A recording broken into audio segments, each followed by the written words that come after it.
So this is the last steps to finishing up our squirrel. We're working on a round skin or museum mount, and so we've got everything down to the blue skin. It's nice and clean. I sewed up a little hole here, but definitely want to wash it.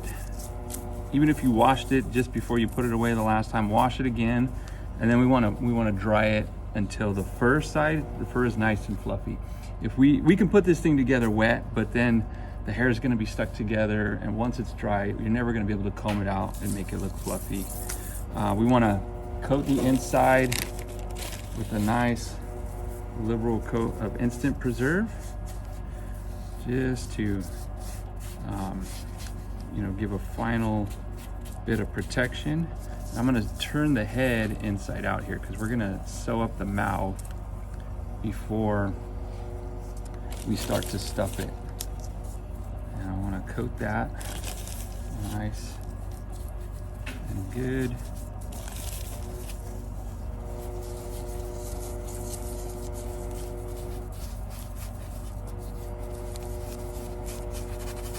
There we go. When you're drying this out, you don't want the flesh side to be dry and crispy. You don't want it soaking wet, but you want it at least to have enough moisture that you can, malleable and workable. So the mouth is open. Yeah, I got a few holes in it. That's all right. We're just gonna sew this guy shut. We're gonna stuff it with cotton. So if we didn't sew the mouth shut, all that cotton's gonna come out of the mouth. We're not going to worry about sewing the eyes shut because the holes are small enough that cotton is not going to come, pouring out of the eyes. I've got you can use different types of thread. This is a taxidermy thread, Van Dyke's, silicone coated premium. You don't have to spend big bucks on that. There's other types of thread. Wax coated thread, some sort of coated thread is ideal for mammals. The skin's a little bit thicker, and if you just use your cotton thread, it tends to kind of shred the cotton thread and cause issues. And so we're not looking for this to necessarily be a lifelike face, so we're just gonna sew this up. And so with it turned inside out, I'm just gonna start stitching from one side and move to the other.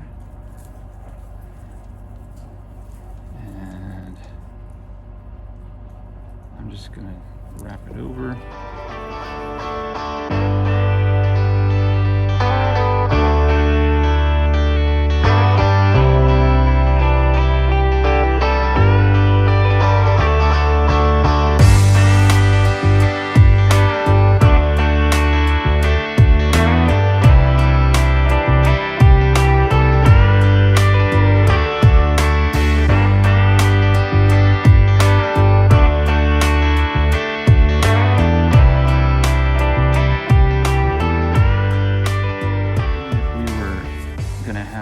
Squirrel with a closed mouth position, what we would do is we would actually tuck the lips into the form and let them dry that way. That's a more natural look. But since this is just a museum round skin, we're going to sew this shut.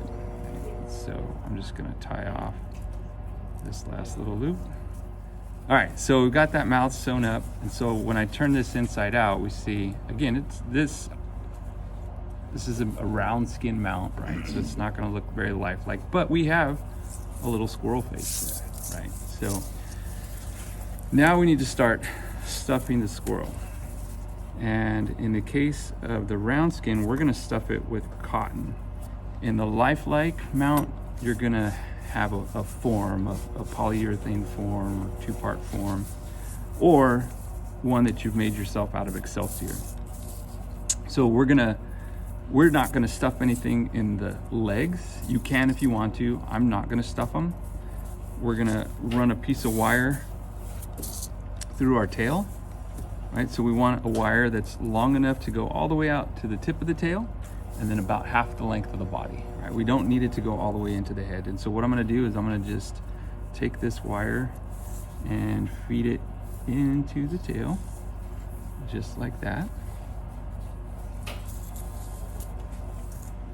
All right, so got my needle and thread ready. we're gonna stuff with this cotton batting, right? So we're not gonna put a whole bunch of cotton in there and then try to sew around it, because what'll happen is that needle will catch the cotton. And so we've got a little pouch here, a little pouch in the head. So I'm gonna just stuff that head. And it's cotton, so it's gonna be hard to make this, you know, exactly like there was an actual skull in there, but we can come pretty close. You can also make it look completely foreign if you don't put, you know, enough cotton in there. So I'm just gonna stuff this guy. Oops, there goes my needle. I'm getting at ideas to make sandy cheeks now. So like in an astronaut. Yeah, there you go. Like With a sword. Yes. So I've got some cotton in there. And now what I'm gonna do is I'm just gonna start to stitch it up, right? So once it's in there, we can kind of squeeze it, and then once it's completely sewn up, we're gonna position this.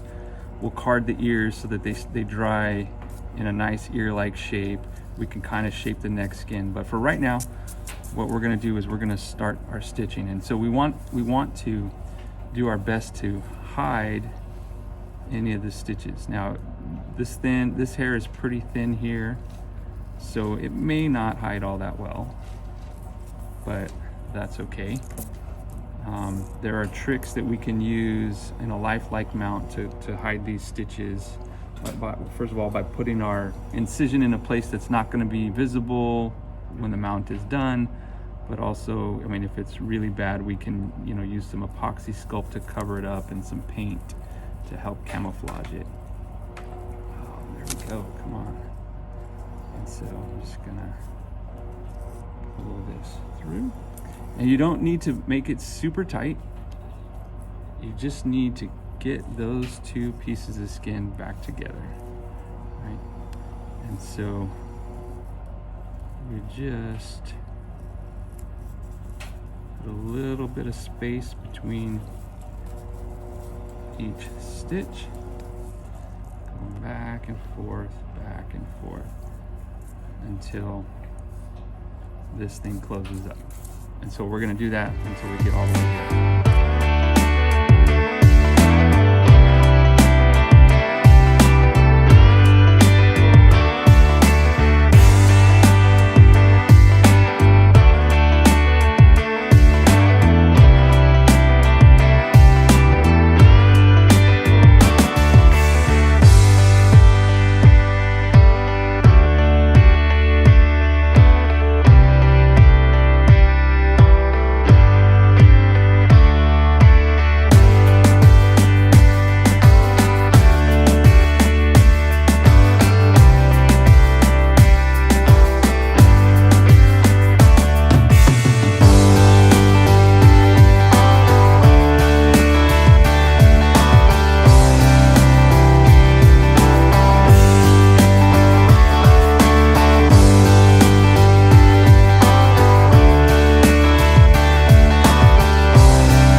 And